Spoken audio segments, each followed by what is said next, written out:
Today I want to bring you a little bit into my world of mentalism and magic to teach you some secret techniques to learn about someone's character. Now, people can know about things like cold reading a room, micro expression, so on and so forth, but how do you actually become, well, a human lie detector? Or, well, how do you study people's behavior? Well, one of the things you can do to cheat is hack their phone and hack their laptop, and now you can see exactly what they're seeing and where they're going because we have front-facing cameras and the rear-facing camera as well on both components. Think about it. How many people have an iPad or something else that they always carry with them? You get into that system, you can see everything and turn everything into a camera and create visuals for, understanding subtle cues of facial expressions, things like that, in order to move forward.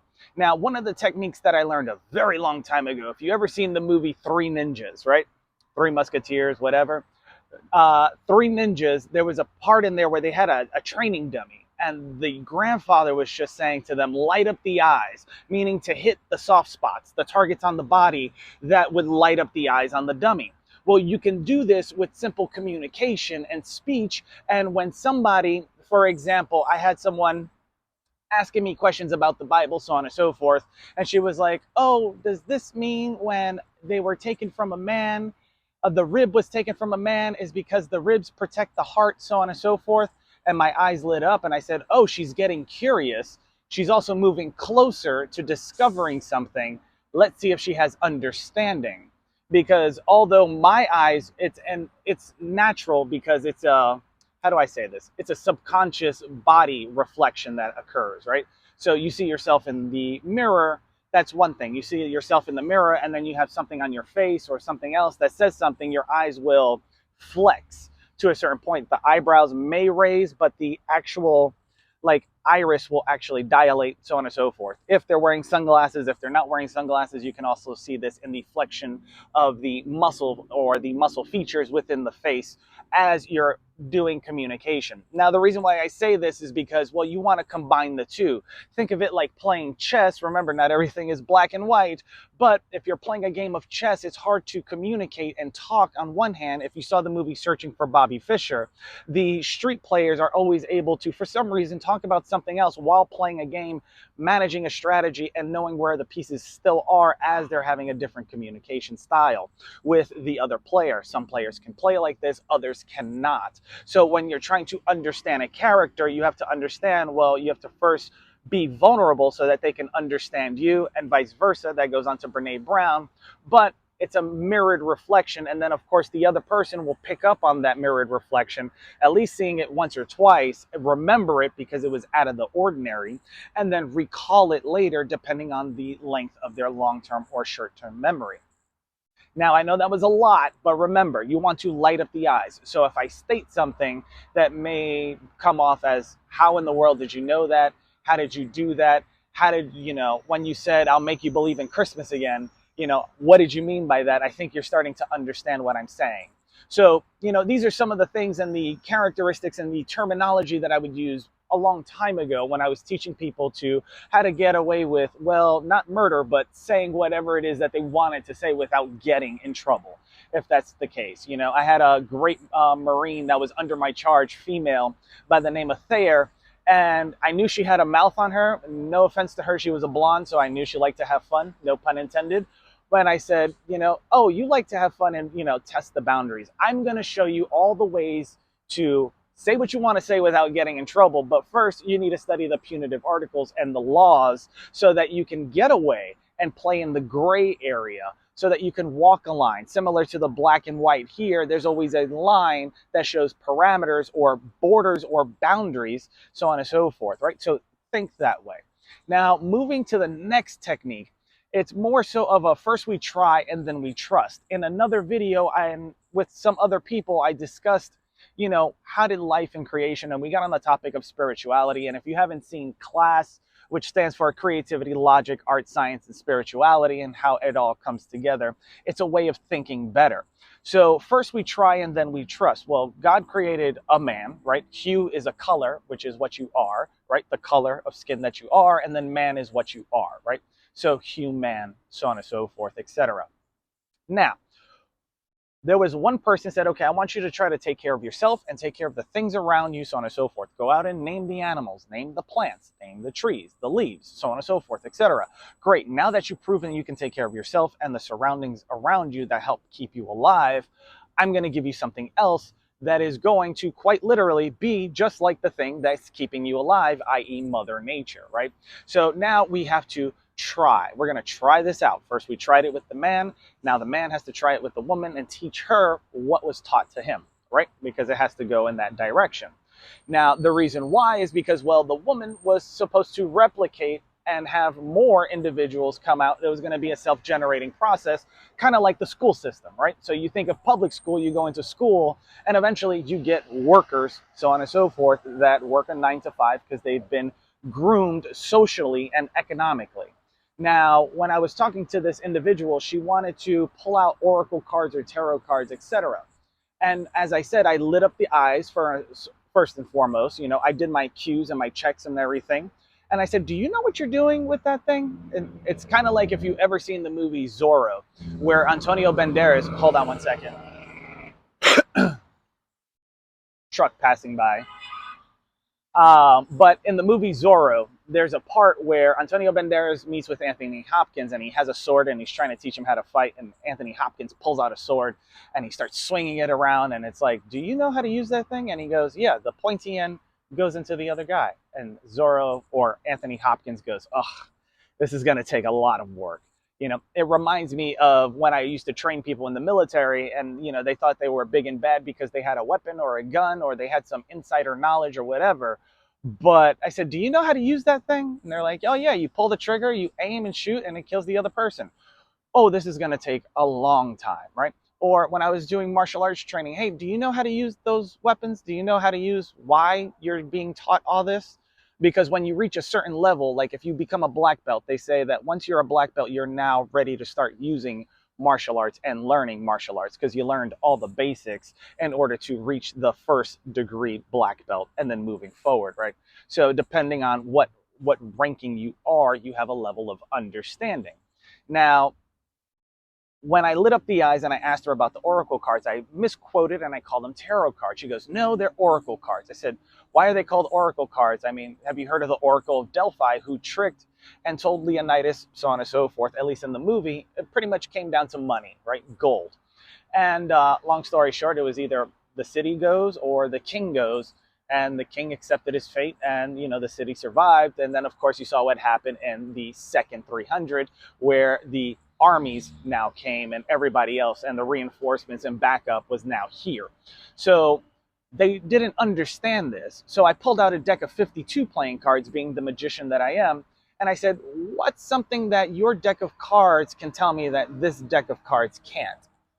And she didn't know the answer to the question, along with a couple other answers to other things. So I knew she was a pretender and not trying to actually be, you know, for real. She was playing a game, right? And that game is a dangerous one. I mean, no, no pun intended. If you've seen Michael Flatley's Dangerous Games, it's the gentleman who created Riverdance, so on and so forth. So when I say certain things, it might get misinterpreted. But it was a dangerous game. It's like saying you're a great breakdancer or you're a great magician or whatever, and then somebody puts you on the spot, and then guess what? You can't dance, you can't perform, you can't speak, you can't do anything. So make sure you don't fake the front and try to play a game and play with something that you don't understand. And if you have questions, remember, it's always okay to ask questions. Now, getting back to first we try and then we trust, after the woman was able to assess and everything like that and understand the man, they were now able to take care of each other. Great, now we trust each other. Awesome, last part. We're going to give you a life to take care of. Why? Well, because first we try, then we trust, and then we have to make more of you because, well, that's how society and a family works. And last time I checked, it takes a village to raise an individual child, not just a group or an individual, right? So remember that. Now, when it comes to the child, the best part about this is you already have the training from, well, one individual, then you have the other training from the other side. So now we know you can take care of one another. Let's see if you can go ahead and take care of a life. We already know that it doesn't matter if you two are together or not. You've already proven that you can take care of one another. Now, this is, it works better with two people, but let's say someone gets divorced. We all know that one person can, at least odds would dictate that one person can take care of the child, hence leaving women and children behind to take care of the children because they're more nurturing, and they're able to understand characteristics such as emotional intelligence more so than men, because it's been shunned upon to express your emotional intelligence or character when speaking to another male because of certain dynamics, sociologies, and psychologies that depict certain, or I should say, take apart certain false fallacies in the brain or cognitive biases. Now, when you're talking about these things, you have to understand that, okay, first we try, then we trust. The man was the first, let's say he was the rough draft, right? Then the other second draft came, the woman, right? The man understood situational awareness, how to, physically keep you alive, shelter, so on and so forth, because they were physically built that way, right? In the masculine essence, right? Or the energetic part of them, because I've seen some women that could put men to shame. Anyways, moving forward, the woman, right, or the feminine energy, right, was more nurturing and was able to understand not only communication, but emotions a little bit better and deal with them because they got more at bats because they dealt with so many emotions between the children, the husband, the girlfriends, the friends, etc. And then the life expectancy, right? And then as evolution took place, so on and so forth, or I should say, as time went on, people started to learn how to survive, etc. Now, when you're getting to the children, this is the interesting part. There's always someone that's going to try to take advantage of something. You just don't know what it is. So if it's not one or the other, you might want to look at the very thing that you created that shot out of the both of you, that you were entrusted to take care of. Now, no pun intended, but it did shoot out of the both of you, whether it came in through the beginning or the ending part of the baking season. We'll just call it like that if you know anything about pregnancy. Now, that's something that takes time to develop, but you can streamline this, and I'm going to come up with other videos that talk about reading not only body language, knowing who you can trust with your children so that you're not scared to, if something were to occur, step away and leave them in the care or charge of someone else. Now, the last thing, now this is interesting training, but you want to ask somebody this question. Now I'm going to wrap it up with this because I had a friend that went to a school, and it was during my time in the military, and it was to teach you how to survive and do all these things. And during that time, they had a pet that they had to take care of.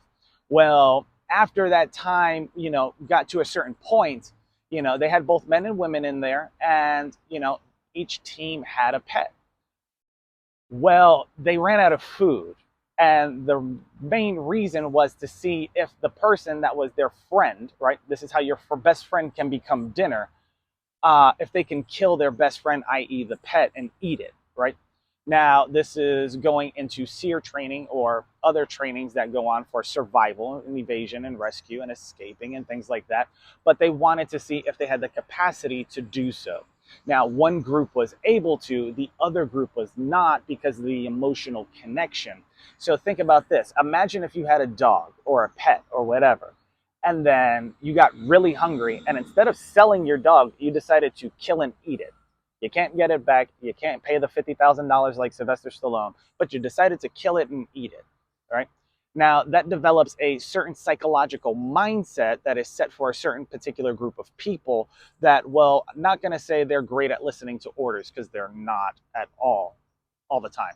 However, they are very good at taking orders and making up their own mind as far as whether they want to follow them sometimes. Outside of that, you go through this process, right? Now, this process also, how do I say this? You start experiencing, after going on certain things, you start getting called things like salty, crazy, so on and so forth, etc. By the way, all Marines are called crazies, so have fun calling us crazy, because that's just like saying, yo, Marine, what's up? Or yo, homie, what's up? Or other words that we use in New York City that might offend some people down in the South. But those are three different ways you can see and judge someone's character. Are they crazy enough to do something? And are they going to tell you the truth, or are they going to lie? And are you looking for the thing, so on and so forth? So last little story here, we can wrap this up. Imagine you walk into a room, you read the room. As you're speaking to people, you already did some research on some of the individuals. So you start stating things that you know about them in order to light up the eyes. Now, when I talk about that, remember the eyes lighting up, there'll be a small flexion. So I'm squinting right now, but you can see my eyes when I flex them to make them wider. That's an exaggeration, but it will be a small indication there as everything else is going on. Similarly to a game of chess, after you're able to get what's known as their baseline and you understand their behaviors, patterns, and trends, not only with their tonality, pitch, and the frequency in which they communicate when they are on baseline, then from there you're able to move forward into the other things such as know, like, and trust, i.e. developing a relationship that could be something beautiful or not, depending whether or not you know that the person is not lying or telling the truth, and they're trying to either help you or sell you out. So these are the things that you can look into. And then, of course, one last thing is, don't forget to ask them a crazy question like, would you kill and eat your dog or your best friend, or whatever the case may be? If they would say yes, depending on the circumstances, that gives you one gauge in the barometer. But I'll let you go ahead and do the research as to which group of individuals were able to do it and which ones weren't, and why. So until next time, my friends, take care. This is Mike City, out.